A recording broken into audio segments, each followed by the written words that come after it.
Bonjour à tous et bienvenue dans La Belle Flandre, l'émission de Flandre Télévision. Aujourd'hui, Antoine et moi-même sommes dans la ville de Bergues.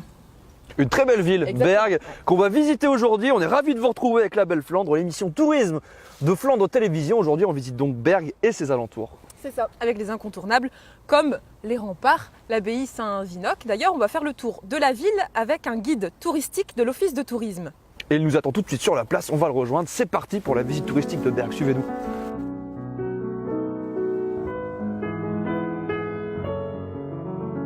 Alors nous sommes ici sur le Groenberg, c'est-à-dire le Mont Vert.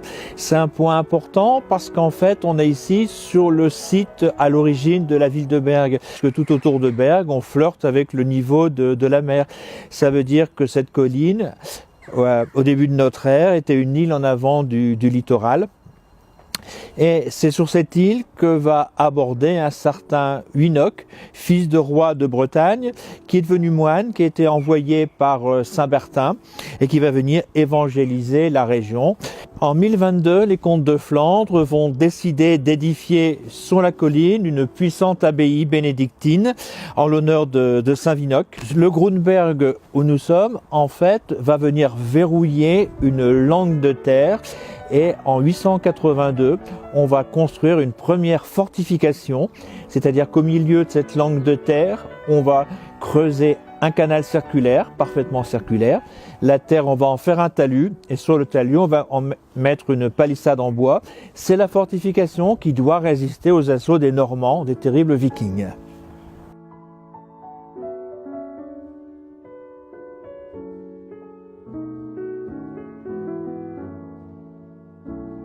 Alors nous sommes ici au pied de la courtine bourguignonne, c'est-à-dire que c'est un mur qui a été construit à l'époque de la domination des ducs de Bourgogne. Donc au tout début du XVe siècle, ils vont décider d'améliorer la fortification de leur nouvelle possession. En fait, ce qui est intéressant au niveau d'une fortification comme Bergues, c'est qu'on a un véritable conservatoire de la fortification. C'est-à-dire que toutes les époques, tous les régimes vont améliorer, compléter la fortification existante.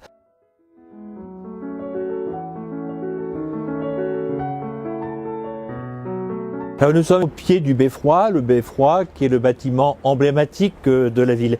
C'est-à-dire qu'en fait, c'est lié au fait que la ville était entourée de fortifications. C'est-à-dire qu'une ville entourée de fortifications est plus en sécurité, donc le commerce y est plus prospère. Et très tôt, la ville va pouvoir s'affranchir de la tutelle de son seigneur. Et à partir du moment où la ville est libre, elle va ériger une nouvelle tour qu'on appellera un beffroi, qui est véritablement le symbole des libertés communales et qui va servir également à un certain nombre de choses. C'est le premier hôtel de ville, c'est la tour de guet, c'est la tour des cloches, puisque là-haut, on a normalement un carillon de 50 cloches qui sonnent tous les quarts d'heure. Mais 18 plus grosses cloches ont été descendues et les 32 qui restent ne vont pas tarder, vont être descendues dans le mois qui vient, puisque le beffroi doit subir une cure de rajeunissement important.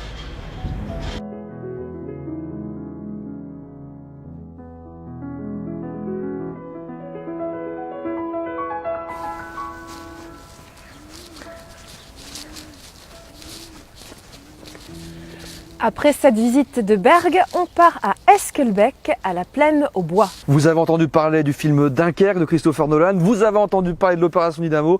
Cette plaine aux bois nous raconte l'histoire d'un épisode de cette opération Dynamo. Suivez-nous pour une visite.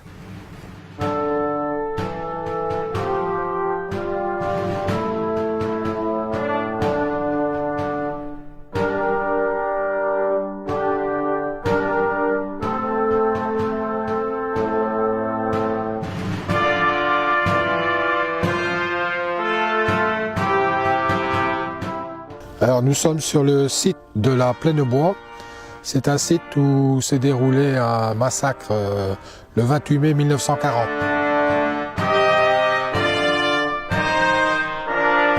Cette journée du 28 mai, les Britanniques qui étaient postés ici devaient retarder l'avance allemande. Et face à eux, ce n'est pas la Wehrmacht qui est arrivée, mais c'est les SS de la garde personnelle d'Adolf Hitler. Alors les Britanniques ont résisté toute la journée et le soir ils se sont rendus faute de munitions. Et ils ont été ramenés en arrière du front de Wormhout jusqu'ici pour être assassinés dans ce lieu.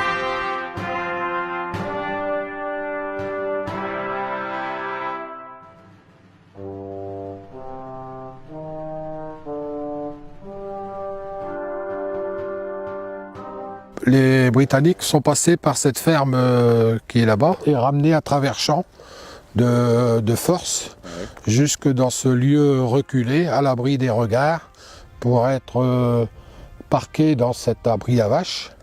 On parle de grange mais en fait c'est un abri à vaches.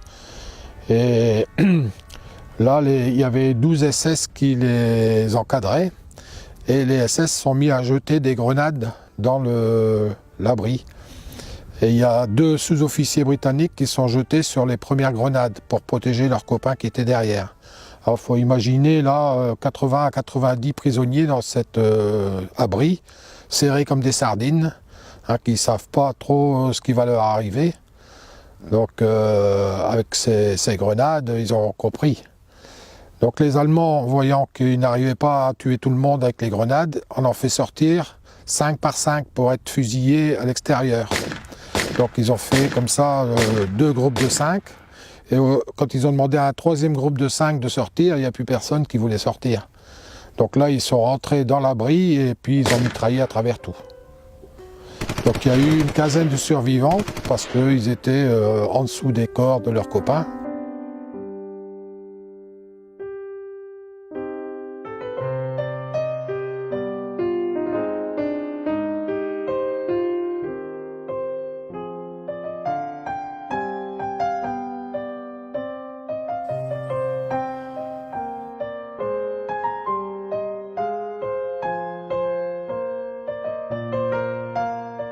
Un soldat britannique qui s'appelle Bert Evans, qui a eu son bras arraché par un éclat de grenade. Et le capitaine qui se trouvait près de lui, ils étaient tous les deux à l'extérieur de la grange parce qu'il n'y avait plus assez de place. Le capitaine a dit allez, il faut qu'on part, qu'on se sauve parce qu'on va tous être tués. Donc ils ont couru le long de la haie et ils sont arrivés dans cette mare où ils se sont réfugiés. Mais il y a un SS qui les a suivis, qui a tué le capitaine qui se trouvait là, et après il a tiré dans le cou du soldat anglais. Et ce soldat anglais est tombé donc dans l'eau. Le SS, pensant qu'il avait tué, est parti, mais en fait ce soldat était encore vivant. Et le soir, il est parti en rampant vers cette ferme là-bas, où il a été soigné. Et ensuite, il a été fait prisonnier par la Wehrmacht, les soldats normaux, dirons-nous. Ouais. Et il a été emmené dans un hôpital dans le Pas-de-Calais. Et il a été fait prisonnier et relâché en 1942 parce qu'avec un bras, il ne pouvait plus faire la guerre.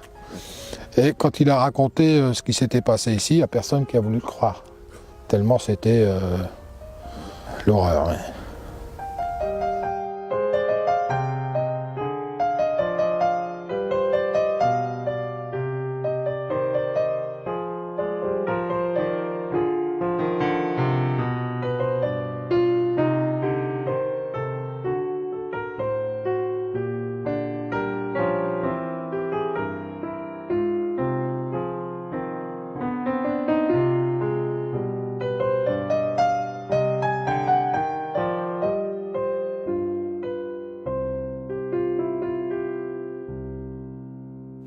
Nous sommes maintenant de retour à Bergues après la visite de ce lieu de commémoration à Esquelbecq. On va rester du côté d'Esquelbecq, on va aller du côté de Wormhout, Mathilde. Ouais, exactement, parce qu'il y a un moulin qui figure parmi les moulins les plus imposants des Flandres et on vous invite à le découvrir. Bonjour, bienvenue. Nous allons effectuer la visite du moulin sur le site du moulin d'Escott.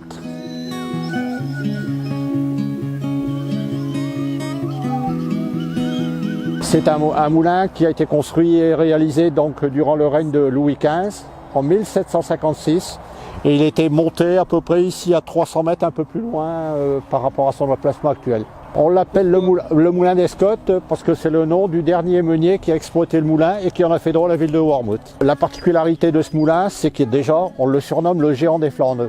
Pour quelle raison? C'est parce que c'est un moulin qui a une envergure au niveau des ailes de 24 mètres.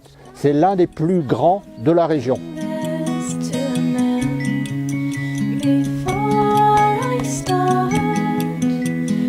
La principale caractéristique ici, c'est la façade ouest. On retrouve des écailles qu'on appelle des bardeaux et la matière c'est du châtaignier. Pourquoi du châtaignier? Parce que ça résiste très bien à l'air ambiant humide et l'essence repousse les insectes.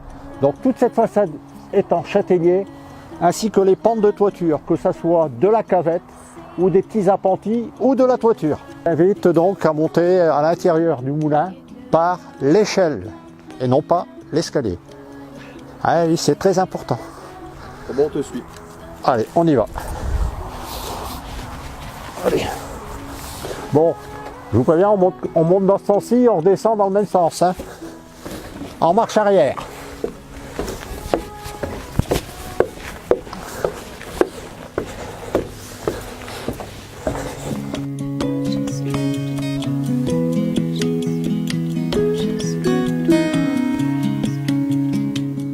Donc ici on arrive dans la cage du moulin, on est au premier étage, puisque ce moulin a donc 2 étages.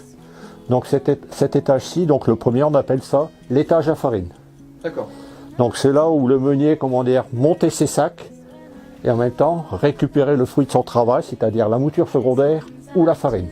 Alors le principe de fonctionnement, vous avez les ailes qui sont à l'extérieur, qui transmettent donc une énergie sur l'arbre du moulin, et sur cet arbre on a une roue dentée qu'on appelle le rouet.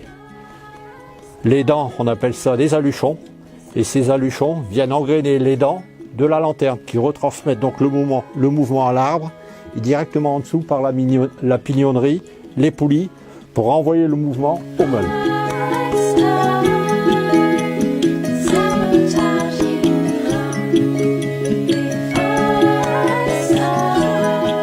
C'est un souvenir des temps anciens et du travail de certains pour faire vivre la population, faire vivre les gens. Parce que vraiment, monsieur Descotte, c'était un mécanicien qui était à l'origine, qui travaillait à la SNCF et qui a quitté son métier de mécanicien pour reprendre une ferme et un moulin. Et qui a restauré ce moulin. Parce que ce moulin, en plus, a une histoire. Il a récupéré, ce moulin suite à un état d'abandon, puisqu'auparavant c'était deux jeunes frères qui étaient ici sur le site, les frères Béard, qui sont partis au front donc, pendant la Première Guerre mondiale et qui y sont restés. Et donc c'est pour ça que le moulin est resté à l'abandon et c'est monsieur Descotte qui a repris et restauré ce moulin pour le faire tourner. Et il y a une histoire derrière le moulin.